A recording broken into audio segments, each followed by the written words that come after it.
melihat penampilan yang ada pada Fadalah bin Ubaid. Fama li araka syaisan wa anta amirul ardi. Kenapa Anda tidak menyisir rambut Anda? Kok rambut Anda kusut? Padahal Anda adalah gubernur daerah sini. Qala, kemudian Fadalah bin Ubaid mengatakan, Inna Rasulullah sallallahu alaihi wasallam kana yanhana an kathirin minal irfah. Bahwa Rasulullah sallallahu alaihi wasallam melarang kami untuk terlalu sering berpenampilan mewah. Kemudian orang itu balik bertanya, Fama li la ara alaika hidaan. Dan saya juga tidak melihat Anda pakai sandal. Kenapa Anda nggak pakai sandal? Qala, kemudian Fadalah mengatakan, Kana Nabi sallallahu alaihi wasallam ya'muruna an nahtafiya ahyanan. Nabi sallallahu alaihi wasallam pernah memerintahkan kita untuk sesekali tidak pakai sandal. Hadis ini sahih, diriwayatkan oleh Abu Dawud dan yang lainnya. Yang ketiga, adanya sunnah yang mungkin sudah mulai banyak ditinggalkan oleh masyarakat. Apa itu? Berjalan tanpa alas kaki. Sebagaimana dikatakan oleh sahabat Fadalah bin Ubaid, Kana Nabi sallallahu alaihi wasallam ya'muruna an nahtafiya ahyanan. Nabi sallallahu alaihi wasallam pernah memerintahkan kita agar sesekali tidak pakai alas kaki ketika jalan. Karena itulah para ulama mereka menjelaskan bahwa dianjurkan bagi muslim untuk sesekali tidak menggunakan sandal ketika dia jalan kaki. Di antaranya keterangan yang pernah disampaikan oleh Al-Munawi, kata beliau, In amina tanajjusu qadamaihi kakaunihi fi ardin ramaliyah mathalan walam yu'dhihi wa huwa mahbubun ahyanan, yakni al-masyya hafiyan biqasdi hadmin nafsi wa ta'dibiha. Jika kaki ini aman dari menginjak najis, atau misalnya tanahnya berkerikil atau tanahnya berpasir dan itu tidak menyakiti kakinya, bahwa mahbubun ahyanan, maka sesekali seperti ini dilakukan dan itu dianjurkan. Yang dimaksud adalah berjalan tanpa alas kaki. Karena itu terdapat ini si Salafi nih. Ada Salafi yang baru saya bahas. Namanya Ammi Nurbais. Nah, dia itu menceritakan kisah dari Abdullah bin Buraidah. Abdullah bin Buraidah itu datang mengunjungi sahabat yang namanya Fadalah bin Ubaid. Yang mana Fadalah bin Ubaid itu saat itu beliau adalah gubernur Mesir.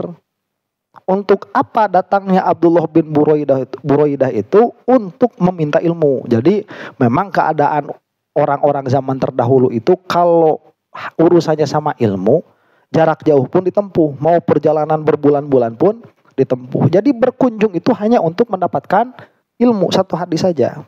Cuman tatkala datang kepada Fadalah bin Ubaid, ya beliau itu merasa keheranan. Kenapa? Karena gubernur ini rambutnya acak-acakan, kemudian kakinya nggak pakai sandal. Pada akhirnya dia bertanya, kenapa engkau seperti itu? Lah akhirnya mengeluarkanlah hadisnya, mengeluarkan hujahnya. Fadalah bin Ubaid itu bahwa kami kadang-kadang diperintahkan oleh Rasulullah SAW untuk berjalan tanpa sandal dan jangan berlebihan di dalam menghias diri lah begitu. Nah akhirnya si Ammi Nurbais ini dia punya kesimpulan. Apa kesimpulannya? Di antara sunnah yang sudah hilang yaitu berjalan tanpa alas kaki. Jadi kalau besok lusa kamu lihat Wahabi pada nyeker, nih si ini gara-garanya nih. Ammi Nurbais udah mau pakai celana cingkrang, kemudian nyeker, nggak pakai sandal begitu ya. Nanti pakai tulisan nyeker men begitu. Nah ini apa ya, saya bilang, aduh mau bilang bego ya gimana, mau bilang tolol ya gimana. Jadi memang kebiasaan si Wahabi, si Salafi ini, mereka sekali lagi tidak punya usul di dalam memahami dalil. Tidak punya usul mereka itu. Jadi dilihat di dalam hadisnya itu, celana di bawah mata kaki neraka, udah berarti nggak boleh di bawah mata kaki. Ya, padahal pemahamannya tidak seperti itu. Nanti ulama khilaf berbeda pendapat. Di sini ada mengatakan Rasulullah memerintahkan tidak pakai sandal. Terus disunnahkan, jadi tidak memakai sandal itu sunnah. Nih madarnya bukan di situ. Kalau para ulama nggak begitu caranya. Para ulama di dalam memahaminya itu. Nih lihat, ini hadis sudah bertentangan dengan hadis yang masyhur, yaitu Rasulullah SAW memerintahkan untuk memakai minyak rambut. Di sini rambutnya acak-acakan. Lah kok bisa beliau ini, siapa Fadalah bin Ubaid, tidak melaksanakan sunnah Rasul, yang mana itu jelas diperintahkan oleh Rasulullah SAW. Rambut itu untuk diminyaki biar rapi. Dan apakah pernah itu sahabat meriwayatkan melihat Rasulullah SAW rambutnya acak-acakan? Nggak bakalan ada itu hadisnya. Begitu. Cuman ini kan interpretasi dari Fadalah bin Ubaid bahwa beliau itu Keadaannya sebagai apa? Sebagai gubernur. Sebagai orang yang derajatnya tinggi. Nah, biasanya orang seperti ini itu dianggap orang-orang yang tinggi derajatnya. Kalau terbiasa seperti itu, maka akan membahayakan kepada kolbu. Takut datang penyakit sombong atau ujub. Nah, makanya beliau itu memakai perintah yang ini, Rasulullah SAW. Jangan terlalu banyak dan berlebihan di dalam bersolek, di dalam berhias diri. Dan untuk berjalan kaki nyeker. Intinya bukan di dalam nyekernya. Intinya itu untuk apa? Ilatnya itu untuk membiasakan diri tidak terlalu berlebihan, dilihat bagus oleh orang lain. Makanya si Aminur Baiz ini dia itu sudah salah mengambil kesimpulan, bukan nyekernya yang sunnah itu, bukan. Ini ada kesimpulan dia ambil dari ulama, dan kesimpulan ini nanti dia terjemahkan tidak seutuhnya. Dia bilang kayak gini, in amina tanajjusu qadamai kakaunihi fi ardin romilatin masalan falam yu'dhihi fahuwa mahbubun ahyanan lihad min nafsi wa ta'dibiha fi ardin romliyatin, begitu ya. Jadi in amina, apabila dia itu merasa aman, ini dia mengambil keterangan dari Al-Manawi penjelasannya.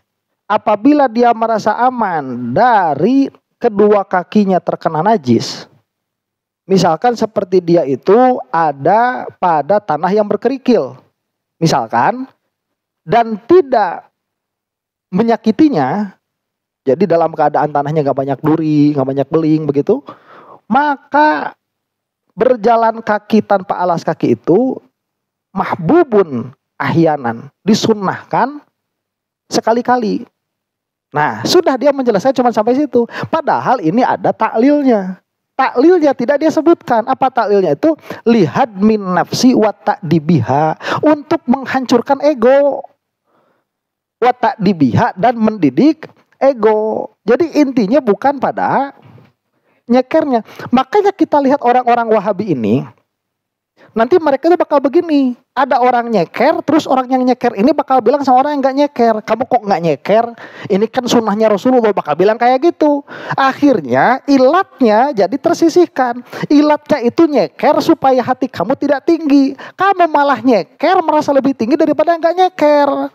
Bakal begitu. Dulu itu isbal, memanjangkan memanjangkan sarung atau memanjangkan celana, itu termasuk perbuatan sombong karena yang namanya kain mahal. Jadi kalau orang pakai baju lebih, bahannya itu lebih, itu menunjukkan status sosialnya. Makanya Rasulullah melarang supaya orang tidak ada sombong. Makanya tatkala Sidna Abu Bakar itu beliau isbal, kan ditanyakan, tuh Abu Bakar juga kakinya di bawah, Abu Bakar mah gak kena. Berarti intinya kan bukan di situ. Intinya itu pada hati yang tinggi. Kita lihat salafi-salafi sekarang, celananya cingkrang-cingkrang, tapi ngelihat orang yang pakai sarungnya di bawah mata kaki langsung merasa lebih tinggi. Ya, lebih baik daripada kamu. Saya ini mengikuti sunnahnya Rasulullah. Jadi inti dari ilatnya tidak tersampaikan. Makanya yang kalau kita makan punya yang namanya usul di dalam memahami hujah-hujah seperti ini, di dalam memahami dalil-dalil seperti ini. Makanya kita itu punya kaidah, madarnya hukum itu ada pada ilatnya, bukan pada apa yang diucapkannya. Nggak kayak si Salafi Wahabi mas semua teh harus pakai nusus yang seperti itu. Jadi kalau misalkan ditanya Fatihah setelah sholat nggak ada Qur'annya, nggak ada hadisnya, itu bid'ah, dolalah, finnar. Tahlilan nggak ada ayatnya, nggak ada hadisnya, dolalah, finnar, bid'ah, dolalah, finnar. Terus seperti itu. Padahal saya tantang aja nih sama Wahabi, boleh tidak kita itu mukul orang tua kita? Masa jawabannya boleh? Ya nggak boleh lah. Ada nggak ayat yang melarang? Nggak ada. Ada nggak hadis yang melarang? Nggak ada. Tapi kalau kita bisa mengatakan itu tidak boleh, karena ada di dalam Al-Quran larangan untuk berbicara wala taqullahuma uffin wala tanharhuma. Nah ini kan ada ilat nih. Apa yang dilarang oleh Allah Subhanahu wa taala? Yang dilarang oleh Allah Subhanahu wa taala itu menyakiti orang tua sekadar sakit mengucapkan uff, mengucapkan karena kalau si anak ini diperintah sama orang tua, si anak ini si orang tua, kemudian si anak ini bilang si orang tua bakal sakit, dan sakitnya itu kan sedikit. Yang sedikit saja ini diharamkan, kemudian ini ada hukum yang namanya memukul orang tua. Di dalam memukul orang tua itu nanti hasil apa? Hasil sakit hati plus sakit jasad. Ini sudah lebih, maka jadi disebut kias aulawi. Maka kalau ini haram, ini juga haram. Itu ilat tuh. Nah, ilat dari nyeker tadi itu ilatnya apa? Jangan sampai hati sombong. Itu ilatnya tuh. Jadi ke dalam hati sombongnya itu haramnya. Nah, kalau kamu sekarang nyeker malah jadi lebih sombong, merasa lebih bagus daripada orang nggak nyeker, justru nggak nyekernya jadi nyekernya jadi haram.